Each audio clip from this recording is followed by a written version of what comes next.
This is the Nomadic Traveler Podcast.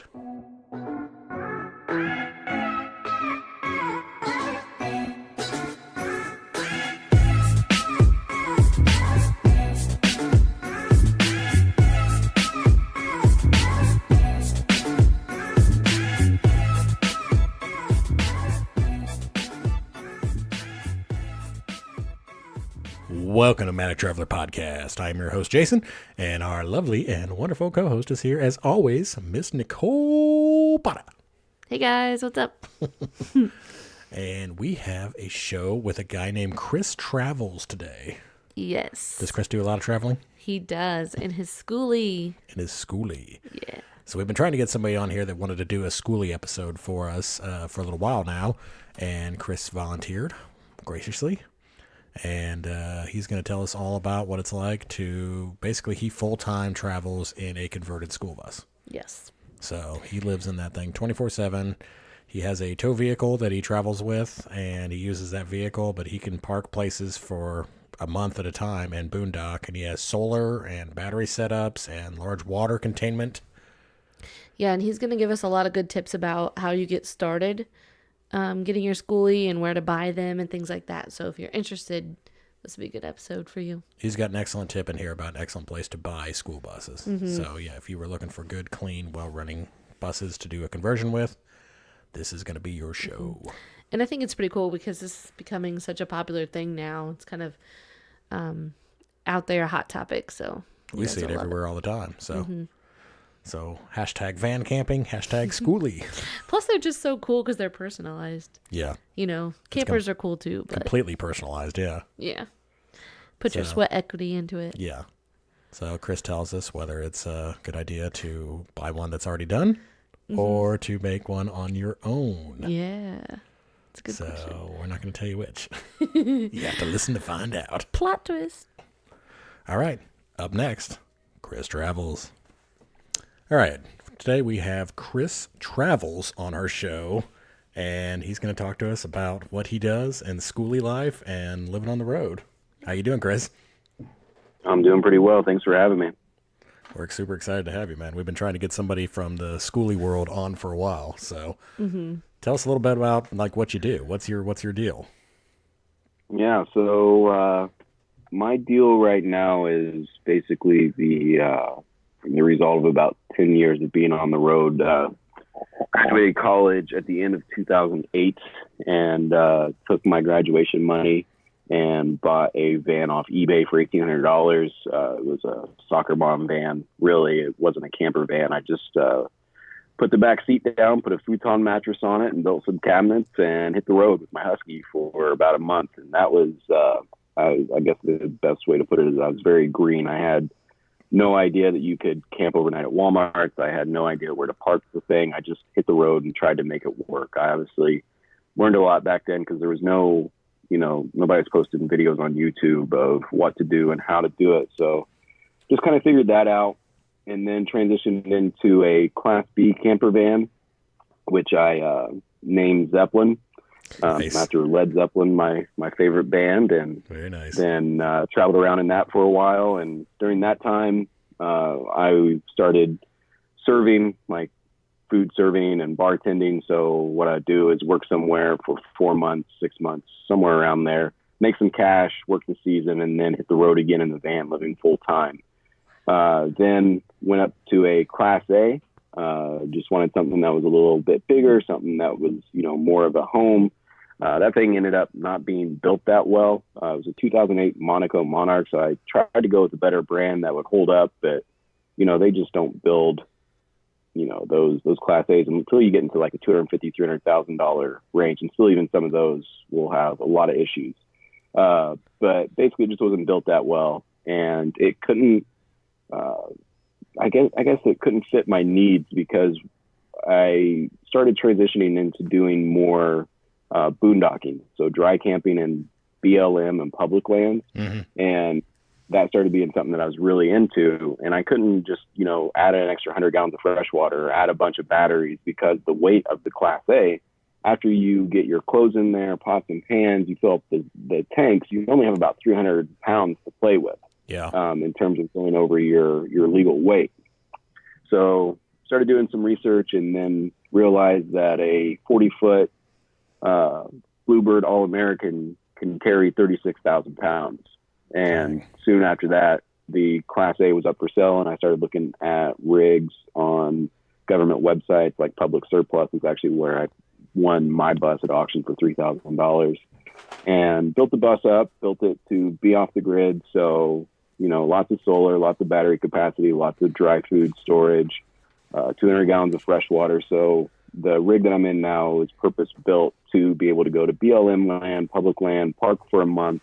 Got my tow car earlier this year, so now I'm able to park out in the middle of nowhere, take my car into town, go explore the local area, go hiking or whatever. And that's where I'm at now. And I built this bus to be my full-time home for the foreseeable future. So use 3/4 plywood, butcher block for my countertops, really built this to be a home to where I have plenty of space. I'm comfortable and don't need anything else. And like I said, foreseeable future, I never foresee myself selling the bus. I never see myself living, in one particular spot. As long as I'm able to continue the mobile income, live this lifestyle, I'm going to go with it, because it's once you get a taste for it, once you realize the possibilities, it's impossible to look back. Yeah. How long did it take you to build the original van? The one out of college? Yeah. A week. It was rough. No fridge, no bathroom, no shower. But I was, 21, 22. I did the 5.5-year plan of college. As long as I kept a B average, my scholarship paid for college. So I did not want to graduate. Like, this is a little side note, but if I ever become independently wealthy, I am just going to travel from college town to college town and just take a semester at each school. Like, I love learning. I love the college atmosphere. Very nice. So I did not want to graduate, but I finally, I would literally walk into my guidance counselor, figure out which class I could drop to do another semester in school. I did that for a year and a half. Oh my gosh. Yes. So, but yeah, going back to the van, I did my internship, picked an engineering degree for money and title. When I was younger, I did my internship and absolutely hated it. I'd get off work Friday and my weekend would be ruined because I knew I'd have to go back to work Monday. That's how much I hated the 9 to 5 working behind a desk. Yep. I can relate. So I knew that I wanted to do something different. I did not mind working hard. I grew up working on farms. So, I knew I could work hard, save some cash, and go do what I wanted to do. So, just saved some money, sold off the Mustang that I had, worked for a bit and just hit the road with my dog. And once I got a taste for the road, that was it. But yeah, that first van was very, very basic. It was basically just a place for me to sleep, a place for me to have my canned goods that I ate 3 meals a day out of cans because I didn't have that much money, and, just hit the road. Did you do any modifications to the Class B or the Class A that you had after that then, or? Yeah, Class B got some solar panels. That one, it was, it's crazy to think how luxurious that Class B was when I got it, because it had a bathroom, it had a shower, it had a fridge, it had a sink, and actual storage for my clothes. It was so luxurious to me that just having some extra power was literally the only thing that I did to that van. Yeah. And I actually just recently purchased it back. A guy up in Alaska who was a kayaking guide, I sold it to him, and I was like, "Hey, bud, if you ever sell this thing, I want first dibs."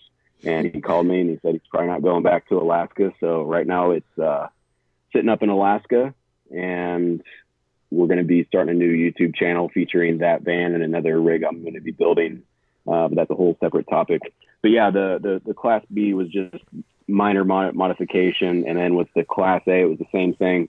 Didn't have much wiggle room. I mean, the modifications were more safety minded for the Class A, like a TPMS kit. So that's a tire pressure monitoring system. Just seeing some of the videos of those Class A's blowing out a front tire and diving into a ditch or the incoming traffic, I was like, yeah, I need to keep track of those tires. Yep. Just some decent batteries, a solar kit on that one as well. But when it came to big modifications, my hands were a little tied just with, the weight limits on the Class A's.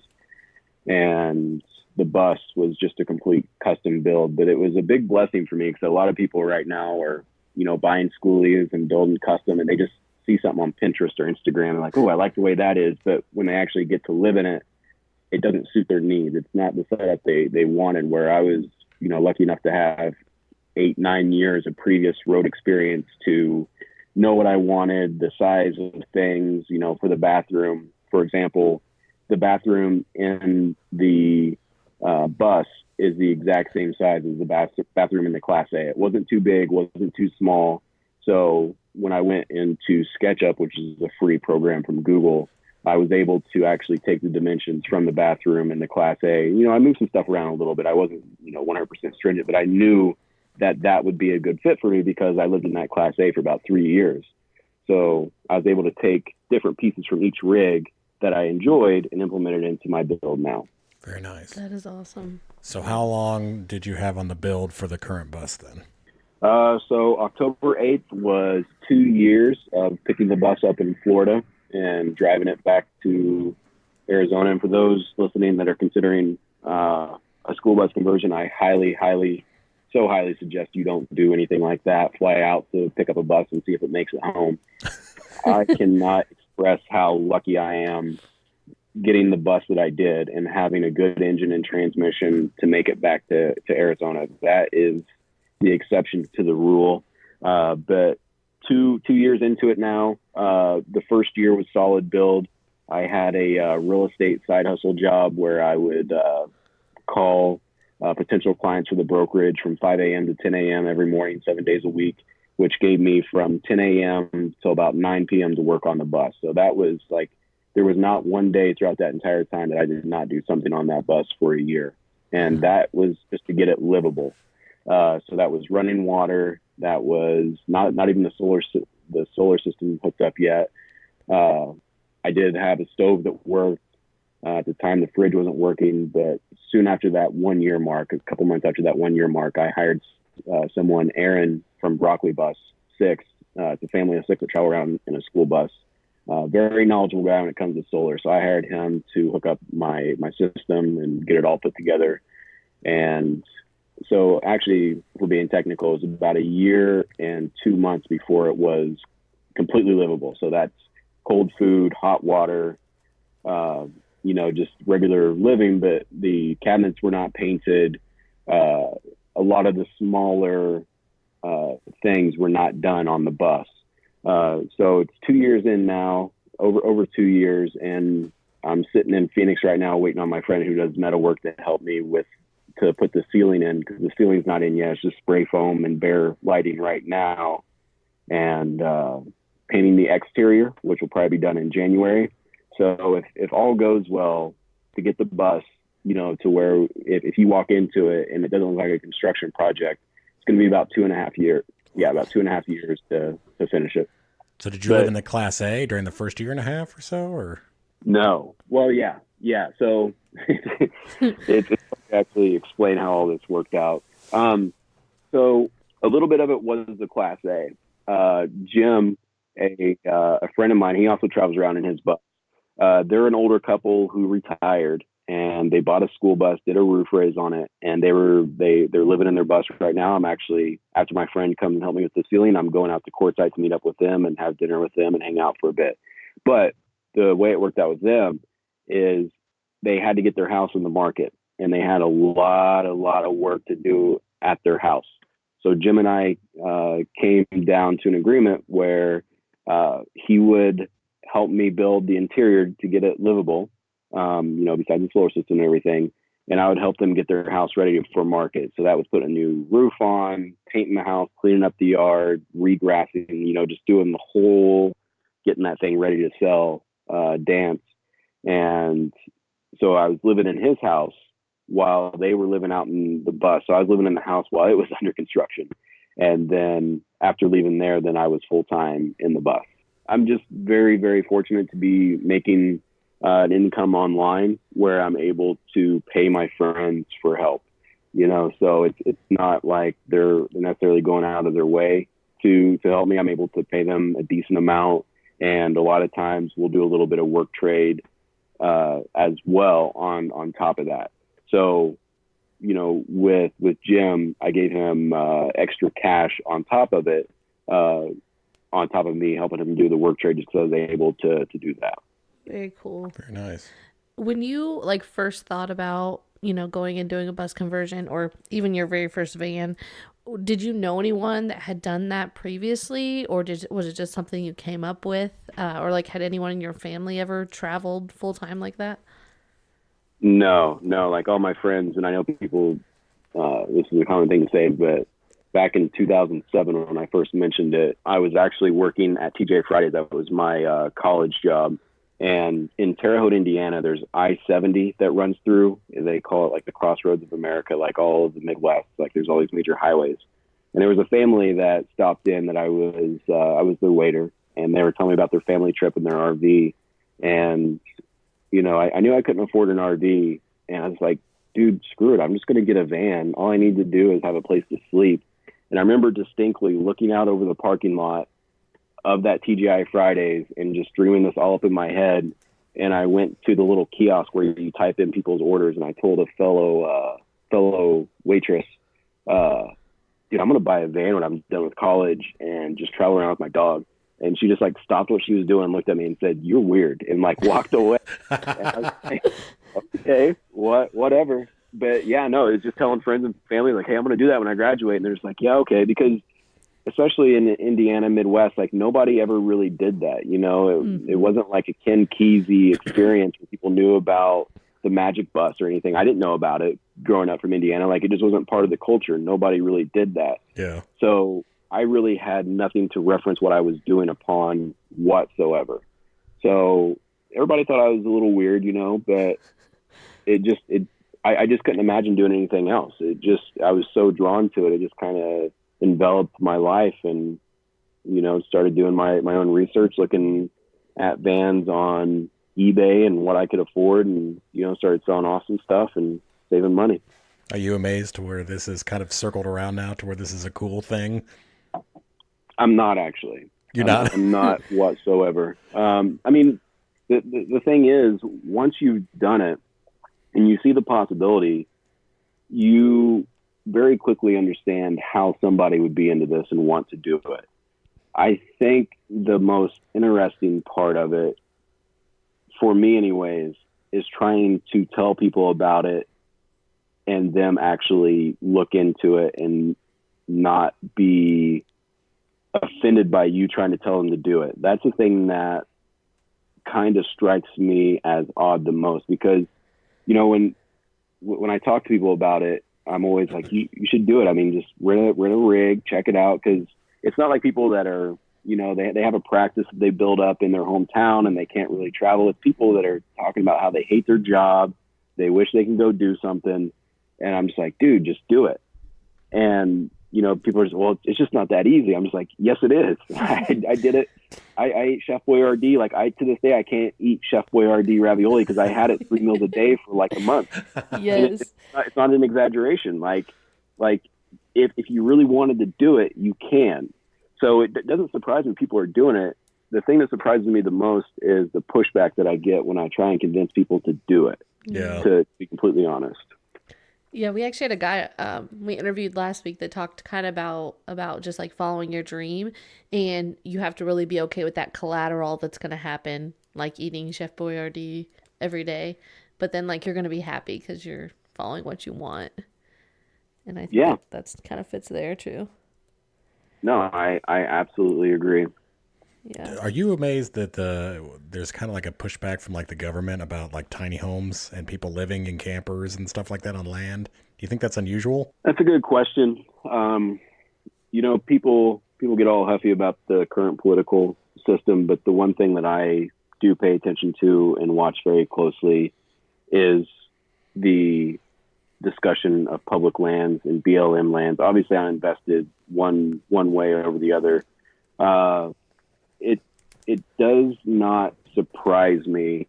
You go back to Pinchot back in the Roosevelt era. There were people trying to take the public lands away, privatize them back then. And there were always people that were there to counterbalance and devote their life to make sure that that doesn't happen. So I feel like it's been a fight since I'm not educated that far back, but I imagine there's been a fight to, privatize public lands from the very beginning.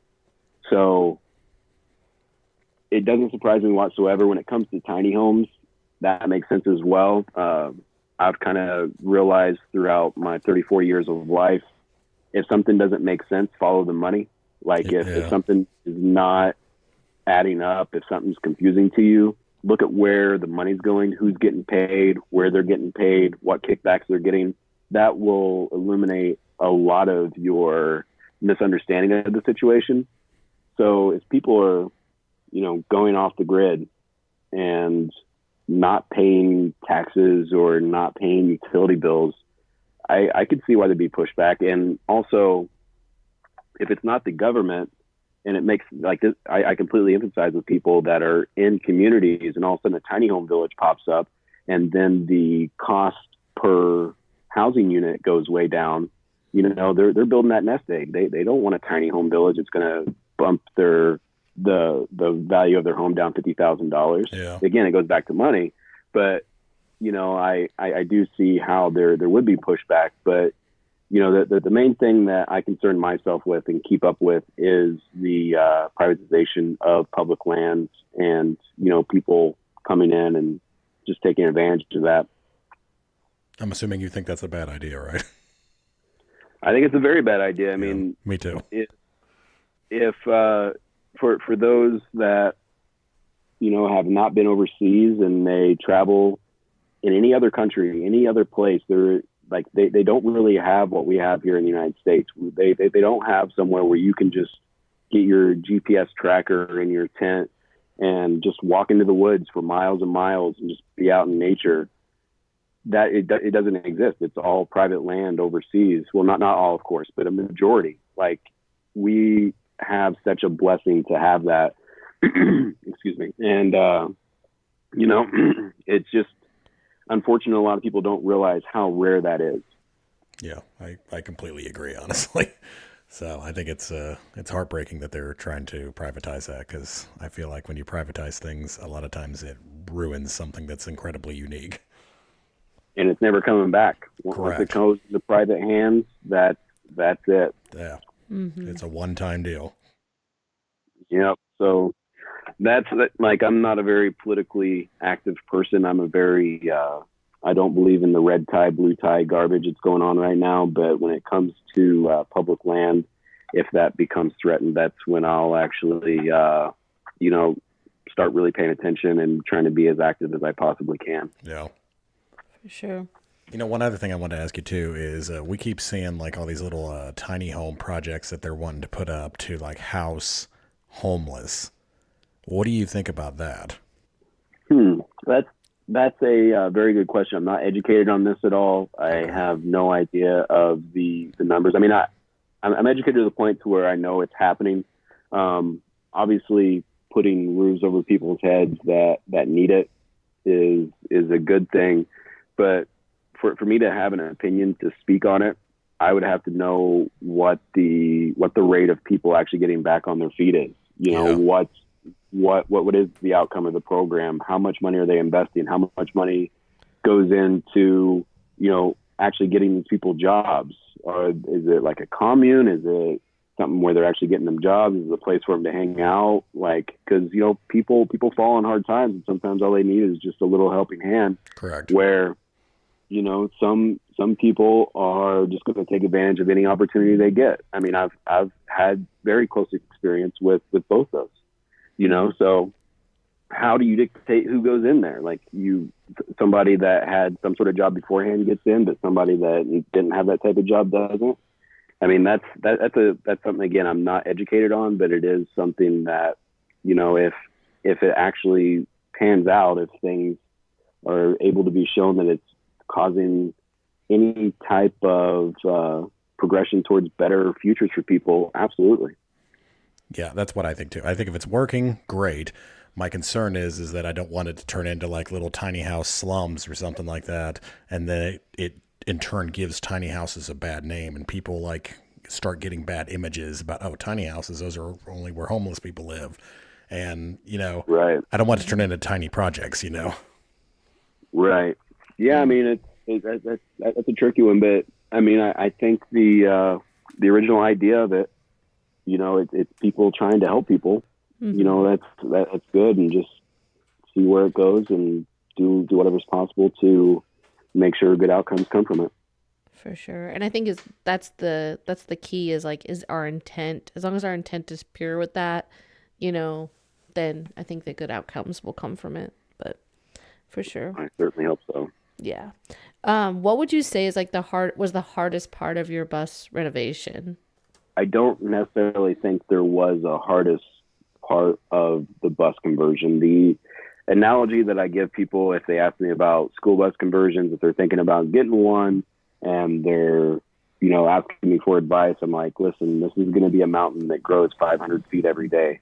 Like, you just got to keep walking up that mountain, keep going forward. So it's always just been a progression. It's always been something that needs to be done on the bus.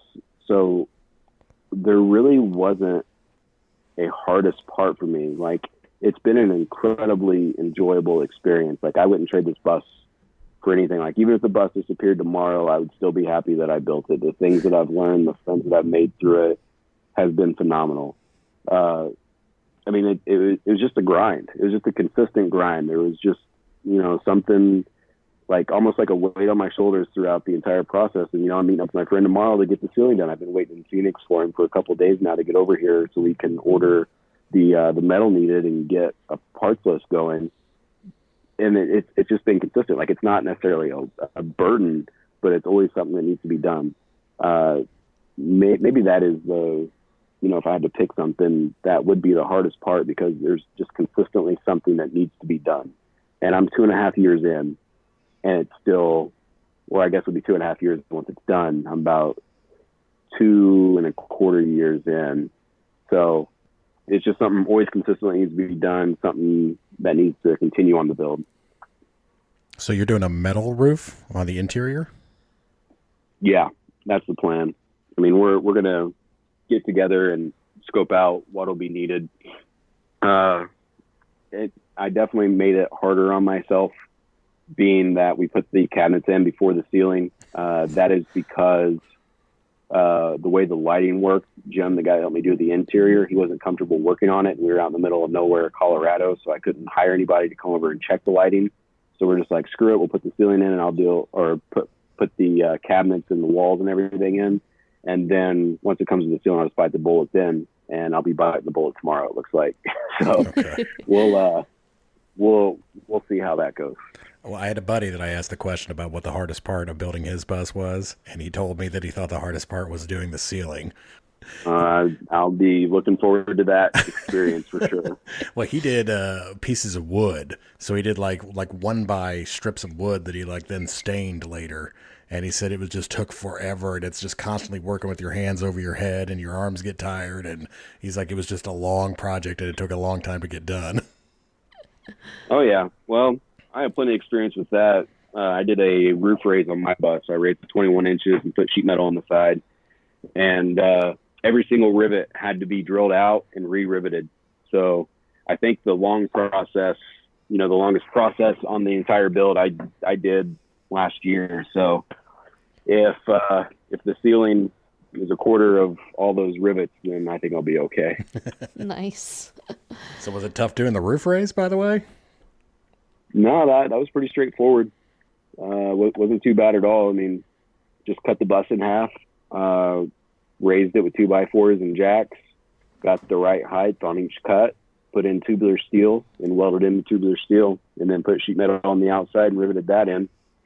So it wasn't too bad. So what about the windows? You stretched the windows or what? Got rid of the windows, went to Craigslist, found some other windows. There's a salvage yard here in Arizona that I got some used RV windows, and just recycled old windows. That's cool. That's awesome. Huh. Very cool. What is your favorite place that you've been in your bus? Like off the grid or not? What's your favorite place? On the bus, specifically, probably Montana. I spent a month. I was southeast of Helena at a BLM spot, about 45 minutes away. Just parked the rig next to a river there. Just hung out there with my dog for a month, completely off the grid. Just had the tow car to go back and forth to town, take him to the dog park. They had a Costco in Helena. In all my travels, Alaska is definitely the number one. Once you've been there, nothing compares to Alaska. Yeah. And I can't overstate that enough. Like it's just absolutely phenomenal there. The fishing there is just outstanding. The hiking there is like nothing else in the world. The people are great.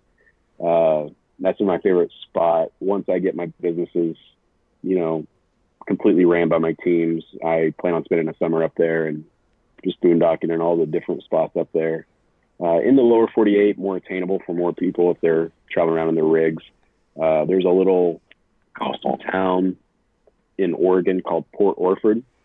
They have a boondocking spot overlooking, the Oregon coast. There's a ship dock down the hill that you overlook that you can watch boats coming in and out. It's $10 a night, and you just get this absolutely gorgeous view. The town there is really cool. It has, a couple little coffee shops, a little grocery store. Hiking through there is phenomenal. So in the lower 48, Port Orford is probably my favorite spot to go to. That is wonderful. What do you feel like you have gained from being a part of this like Skoolie community over the last couple of years? I'd say friends. I'm a bit of a introvert, so with like in social settings, I'm definitely one of those people where once I've been around a lot of people, I need to go take a break, go to the bathroom for a little bit, just kind of regroup and charge my batteries up a little bit. I'm like, when I was out in Montana, if I didn't have my dog with me, I probably would only went to town maybe 3 or 4 times that month. Like, I just enjoy being by myself, working on projects, being out in nature, just kind of doing my own thing. With, being in the Skoolie community, as you mentioned, I've made some really good friends that, my batteries aren't discharged around them. They're part of my group and my tribe. So I would definitely say the friends that I made throughout this Skoolie journey. Your friends. Very cool. Excellent. Do you ever like bring anybody with you? Do you ever travel with like a friend for a week or a family member or anything? Has anyone ever come in your bus with you? Oh yeah. Yeah. Oh yeah. So I'm from Indiana. My brother is definitely a small town type guy. He got married, they had twins, and they got divorced. So he's, set in Indiana now, but he's a truck driver in Indiana where he runs local routes. And being that he's a truck driver, whenever I have to get the bus, say if I'm out west and I'm coming home for Christmas and I'm bringing the bus, I'll buy his plane ticket and we'll actually travel together. And being that he's, only been to Indiana, when we get outside of Indiana, Illinois, every state we go to is a new state for him. He's never been there before. So it's really cool taking him with me, kind of showing him the different spots that I've been to. So, for example, this last Christmas, I drove the bus to the Midwest. So I was there for Thanksgiving and Christmas, hanging out with the family. And might have been February. Him and I drove from Indiana to Montana. So we did the whole South Dakota thing in the Black Hills. We did Montana, kind of hanging out, and I just bought his plane ticket back to Indiana from Montana. So that's been really good. And then, if friends want to fly out and hang out, we'll take trips in the bus. I have a pull-out couch, so we're able to crash on the couch. And yeah, it's been really cool traveling with people. But going back to the friends, a lot of my, close friends now in the Skoolie world, or people that are traveling around camper vans, they don't really need to travel with me because they have their own rig. So we'll just go and hang out and park somewhere and meet up and hang out for a week or two. Yeah.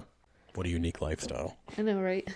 Do you think that this lifestyle like could be applicable to everyone? Do you think that anyone could do this, or do you think it takes a No, no? no. I used to think that, Hmm. but as I've aged, as I've had more empathy for people and really taken a step back and trying to look objectively of where they're coming from, I don't think this lifestyle is for everybody. Like, one of my good friends is a flight attendant, so she's traveling full time. I think right now she might even be over in Europe right now.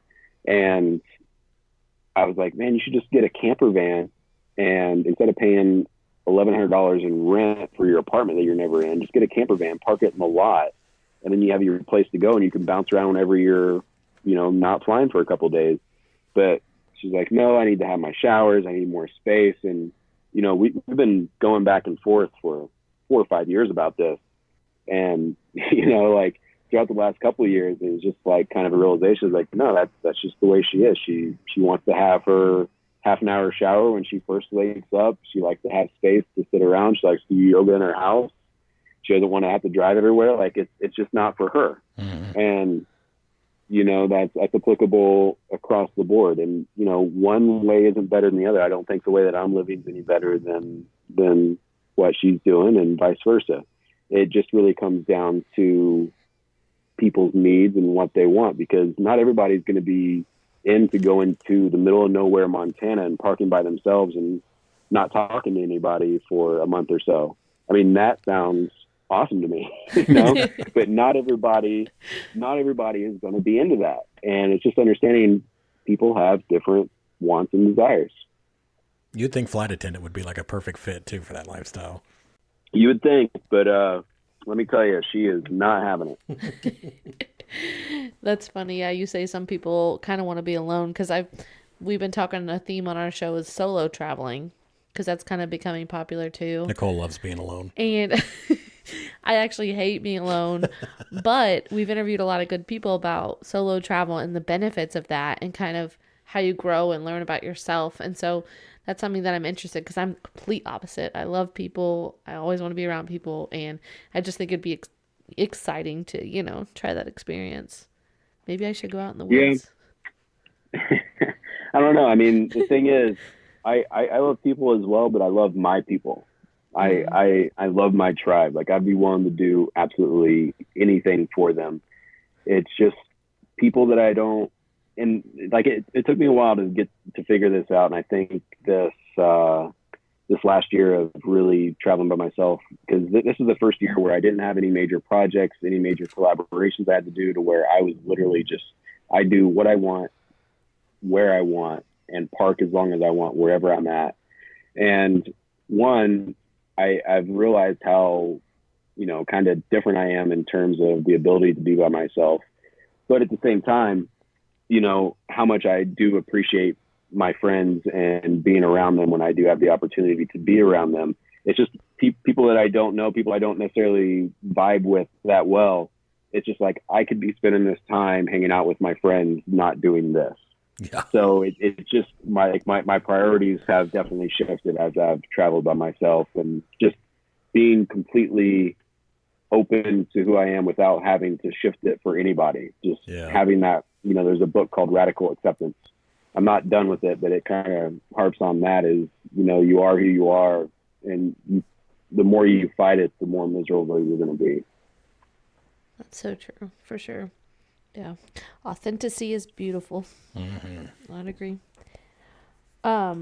So where can people find out more about you? So I have a couple different social platforms.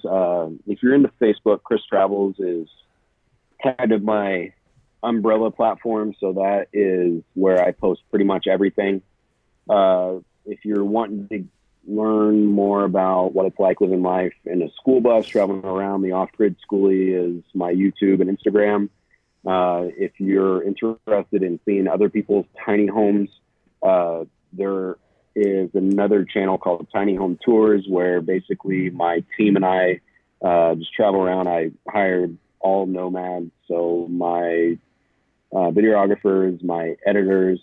I guess one editor isn't; he's over in England. But basically, everybody in the team is living in tiny homes or nomadic, and we just go around filming people's tiny homes, interviewing them, and throwing that on YouTube and Instagram. So if you want to see more tiny homes, more schoolies, tree houses, cabins, all that stuff, tiny home tours on YouTube and Instagram and TikTok. Very nice. So we got a couple of segments that I wanted to ask you about. The first segment is called Don't Do That. And on the Don't Do That segment, you tell us about a travel mistake that you have made somewhere along the way so that everybody can learn from it and hopefully not make the same mistake. Do you have something like that? Yeah, I do. I mentioned it earlier, actually. Biggest mistake that I ever made, and it turned out okay, was being up in Alaska, buying a bus in Florida on auction, sight unseen, from a school district that had a less than reputable, that's what I'm looking for, reputation. So they poor were reputation. Yes, they were known for not taking care of their buses, and I was like, screw it. This bus has a Cummins 8.3, it has the Allison 3060, it's a 40-foot bus. This is what I wanted. And basically, I drove from Alaska down to Arizona, got on a plane from Arizona to Florida, picked up this bus, and basically the litmus test to seeing if it's a good bus is driving it from Florida to Arizona. And it worked out okay for me, but I have seen so many horror stories, especially from the school district I got my bus, of people trying to drive home and breaking down about 20 miles down the road and having, they can either abandon the bus, maybe get scrapped $500 for the bus, or they could throw in about $4,000 or $5,000 for a P pump or new tires or whatever. I just got really, really lucky. So if you're thinking about getting a school bus, have a little bit of intelligence and actually go and look at the bus, make sure it starts, have a mechanic come and look at it. Hey, can you leave them yellow? I'd heard that you could not leave them yellow. Oh, I've heard many things that I do that are completely against the law and terrible. So from what I understand, state by state, there is a percentage of yellow that your bus can be. Being that I raised the roof of my bus, I'd say about 30 to 40% of it's actually gray from the stainless steel on the side. And I coated my roof with Henry Tropicool, which is a silicone sealant that refracts heat. Okay. So the top half of my bus is not yellow. So, when it comes down to percentages, I'm probably fine. But when I drove from Florida to Arizona, the bus was pure, stock. I taped over the school bus signal. I took off the stop signs, but in all of the perusing of the Facebook groups, of talking to people, I've never heard anybody get pulled over for having the wrong color or stop signs or whatever. I mean, I need to knock on wood. I've never been pulled over in the bus, and it's not a regular looking bus. Like, it's a bus with, it's obviously raised with stainless steel. It's not painted right now. It looks like something literally from Mad Max. and I haven't been pulled over. So, I don't think cops want to deal with the school bus maybe, or I have no idea why I haven't been pulled over. And again, I haven't had any personal experience of anybody telling me they've been pulled over because of something going on with the looks of the rig. Do you have to tape over the school corporation? So the school will do that before it goes to auction. Okay. It's something that I believe they have to do by law. Okay. My school district that I bought my bus from, they went ahead and painted over it, and I just had to get some Gorilla Tape and just cover the school bus, and I took off the stop signs. Go ahead. One little piece of advice: if you are thinking about a school bus, something you can do, and this is something that saved me about $7,000 or $8,000, is when you look at the bus at auction, figure out what school district it is, then call that school district, ask for the maintenance department, and talk to the lead mechanic. So these guys have these buses, guys and gals have these buses for 10 to 15 years before they go up for auction. They know that bus inside and out. So if you talk to the lead mechanic, you can be like, hey, what's up with bus 0201? And they can tell you what route it was on, if it has any issues, what to look out for with that bus, why it's being sold.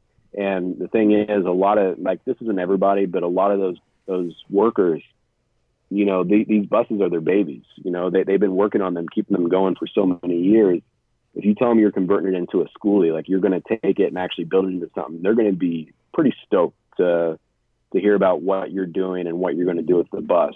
So the reason why that saved me, you know, $5,000, $6,000, $7,000 is I was actually going to buy a bus from the school district in actually Terre Haute, Vigo County, before I bought the bus I currently have, just because it'd be easier to get the bus back home and looked over or whatever, because it'd be a 20-minute drive to my hometown. Mm-hmm.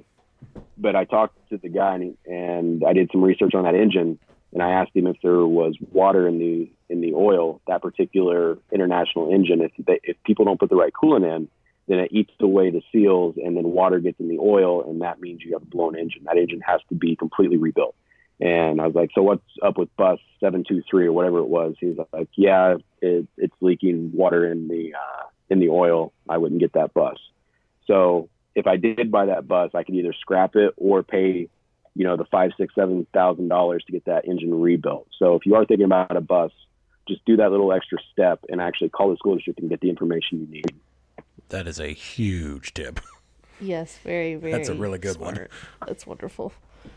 So, is there like a good reputable place that you could buy a bus if you're trying to find one? Do you know like if you go to this place, you're probably going to be safe? Or? Oh yeah, it's actually the parking lot I'm parked at right now. AAA bus in Phoenix. I mean, everybody knows about this guy now, Tony. I actually didn't buy my bus from him, and I'm sitting in my bus, so I'm not going to say I regret not buying my bus from him. I love my bus. I love you, bus. But if I could do it over again, I might have done a different route, maybe talk to a guy like Tony, because just to give you an example of how much I trust this guy and how he's kind of become synonymous within the community. Every time that I get to Arizona, I have him and his team look over the bus. They look at the suspension, they look at the engine, they look at the transmission, my differential, just every little thing. They look it over, and then before I leave Arizona, I have them look over the bus again. They're a team that only deals with school buses. They know every single engine. They have every single spare part you can think of. And Tony, the owner of the company, he started out as a mechanic, as a certified Allison transmission mechanic. And then once he started getting his own entrepreneurial, spirit going, he decided to open up this business where, they'll buy the buses from auction for X amount of $1,000. And then him and his team go through the entire bus, check everything. If a P-pump needs to be replaced, if a piston needs to be replaced, like they have the knowledge and they have the experience to get these buses back to where, like, as close as they can possibly be from when they left the factory floor. And then you can buy a bus. So I bought my bus, like I mentioned, for $3,000. A folly that I didn't make is, and this is another tip for those looking at school buses, say you're on publicsurplus.com and they have a bus, you look it over on the pictures, the tires look phenomenal. What they don't tell you, and it's in the fine print of the actual website itself, is the school district has the right to swap the tires out after that picture's taken. So what the school district does is they take the good tires that are on the bus you're about to buy, they rotate them out for the worst tires in the entire district. So when I had my bus delivered to a shop to get looked over before I drove it home, they had to buy new tires, which cost me $3,200. So my bus cost $3,000. The tires cost $32,000. I had to get some other work done at the shop, and by the time I left there, I was in about $7,000 or $8,000 just from a bus that I didn't know was going to make it home. Yeah.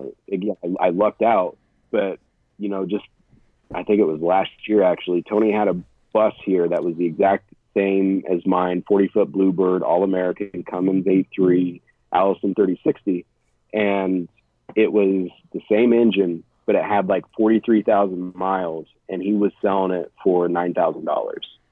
It had good tires. They looked it through. Everything that needed to be fixed on that rig was already done. Yeah. So I could have just got the bus here in Arizona, not paid the fuel, not paid the food, not paid the time at the shops where I got small suspension stuff fixed on the way home. I actually got the transmission flushed out in Texas because the transmission started shifting weird. Granted, now it's good to go. But, you know, if you add that $1,300 that I paid to get the transmission flushed and good to go, you know, I could have just bought that bus here at AAA, and it had about 100,000 less miles. So AAA bus in Phoenix is where I tell everybody to look at if you're wanting to do a conversion. But the fact of the matter is, like I said, I'm over 2 years into my build. A lot of times I'll tell people your best route is actually to buy a bus that's already been converted, just because they already put the sweat equity in.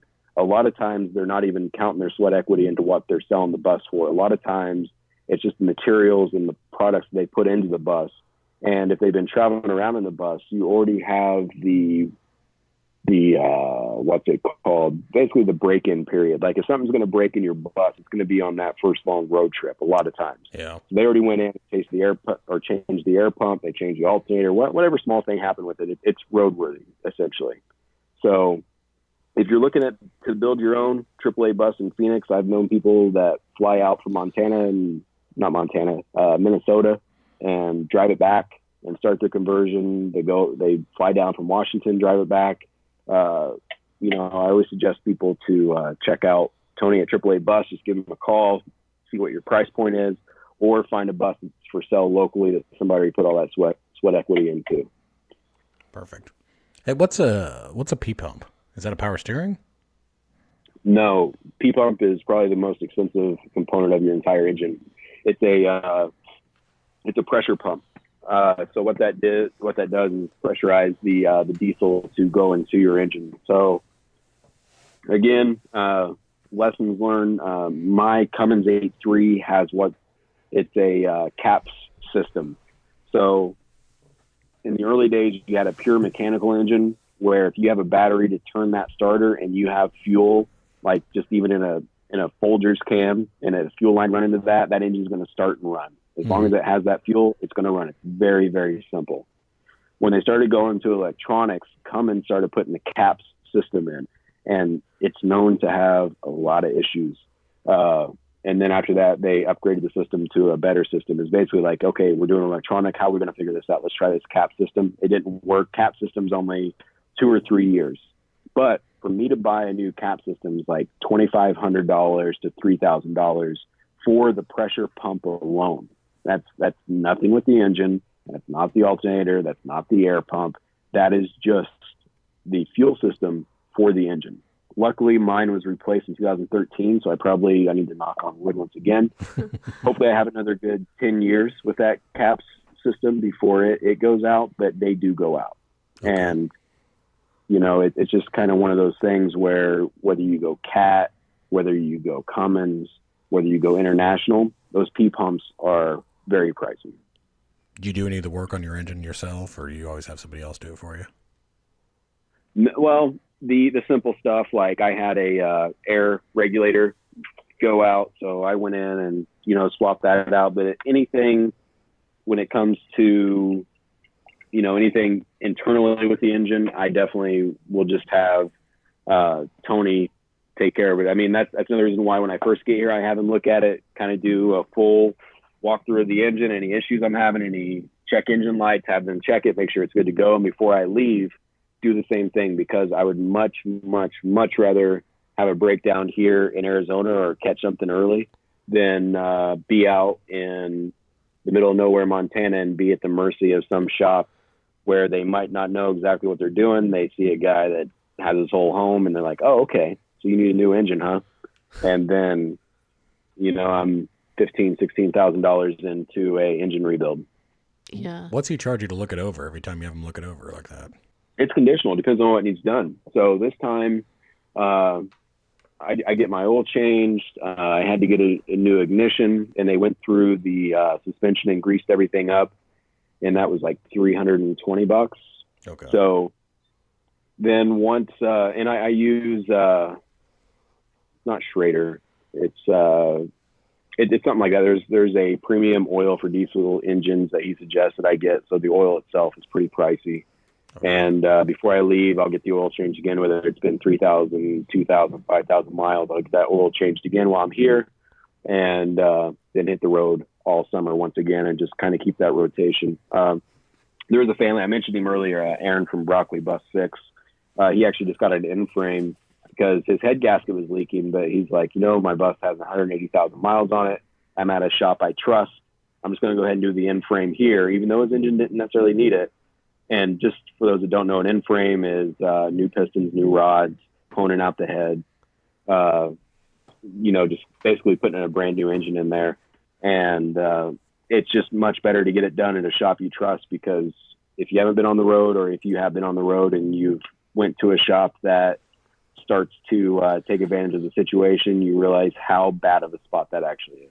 Yeah, that was something I was thinking about, because with RVs, I know we realized how long it can take to get your RV in to like a special mechanic, and forever. if you're out and you get stuck someplace and there's no mechanics that are able to work on it, that could be pretty hard.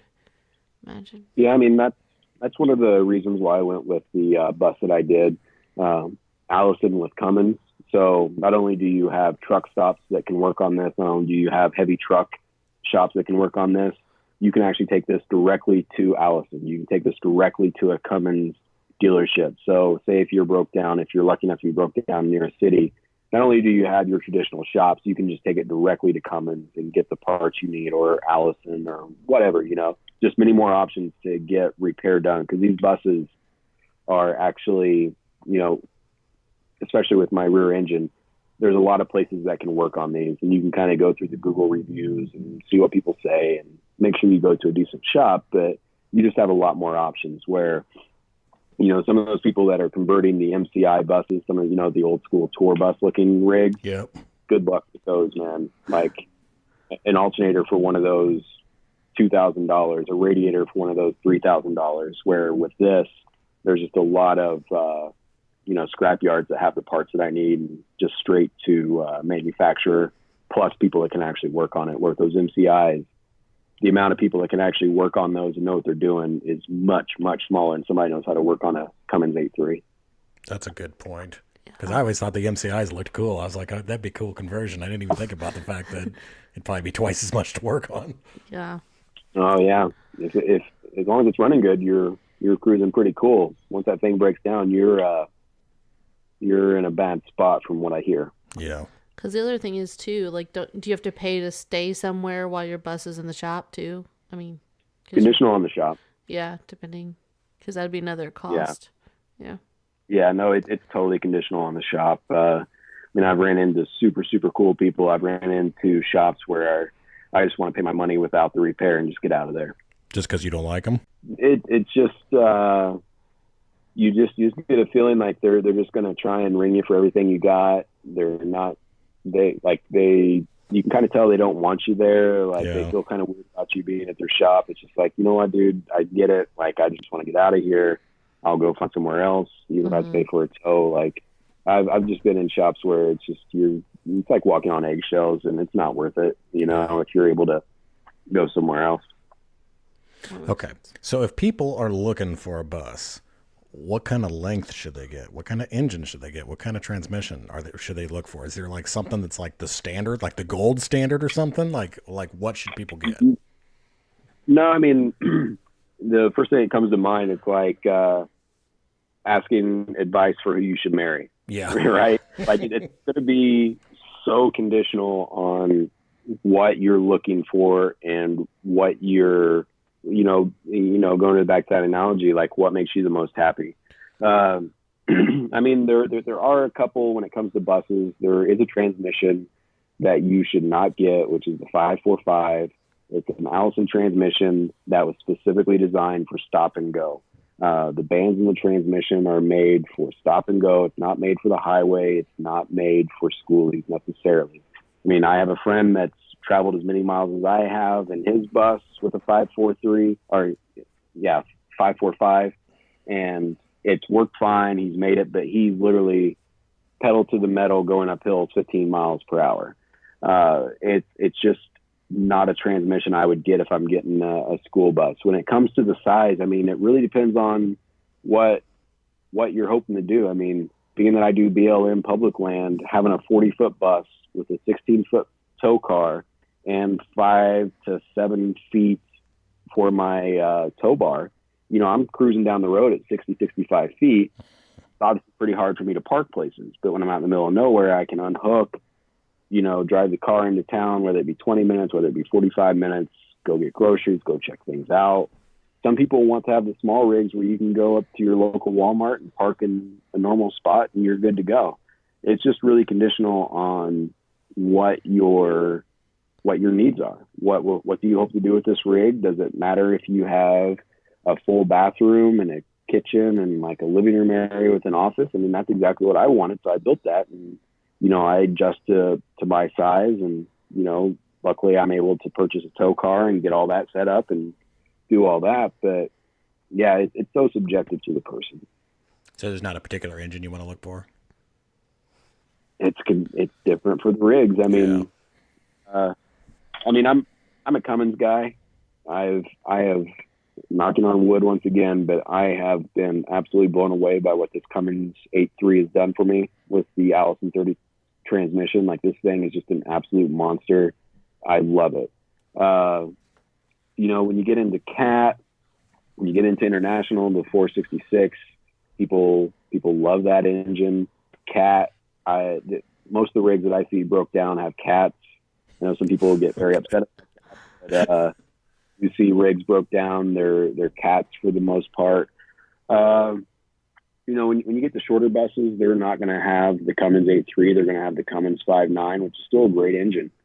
So just in my wheelhouse, from talking to people and what I have, I'm a big fan of the Cummins 5.9 as well as the Cummins 8.3. I would just stay away from the 5.45 transmission. One thing, Ford, if you get a Ford engine, the 7.3s have an amazing track record. The Ford 6.0, stay away from that like the Black Plague. Okay. That thing is just an absolute money pit. I've seen so many people have that 6.0 and have issues, whether it be in a truck, whether it be in a bus. It is just like they engineered it with I think it's the EGR pump that has a lot of issues. I think it causes a lot of heat in the engine, blows up the engine. And to get that 6.0 replaced or repaired or rebuilt is very, very expensive. So I would stay away from the 6.0. Okay. Yeah, because I had a friend tell me one time that you wanted a longer bus because it would have the larger engine. And he said you can actually get better gas mileage and have better torque as far as like going up hills and stuff like that with a bigger bus. Oh, yeah. Yeah, I mean, I'm not cruising at 55 up hills by any means, but, you know, if it's cool out, you know, if the temperature isn't too hot outside and I have a decent grade, I can just keep the cruise control at 60 and it just takes the hill. No problem. Okay. Very nice. Yeah. Okay. Last thing, we have our last segment called Today's Hidden Gem. And the Hidden Gem is a place that's off the beaten path that you may have been to that one of our listeners, when they're out traveling, they might want to hit up. Yeah, absolutely. So you have the time and money and energy and fortitude, Alaska, for sure. I know a lot of people that have been up there. They sing its praises. It's there's no place like it ever been in the entire world, and I've been bouncing around all over the world since freshman year of college. Alaska is just absolutely phenomenal. If you are looking in the lower 48, one of them that I did not mention is actually Idaho. So around the Coeur d'Alene area, a lot of boondocking spots all throughout Idaho. It's absolutely beautiful. It's not too crowded. It's not uncommon to be at a spot completely by yourself in this absolutely gorgeous location. People are fantastic. The microbreweries around are awesome. Anywhere you can find, you know, boondocking in Idaho is pretty amazing. Great. Perfect.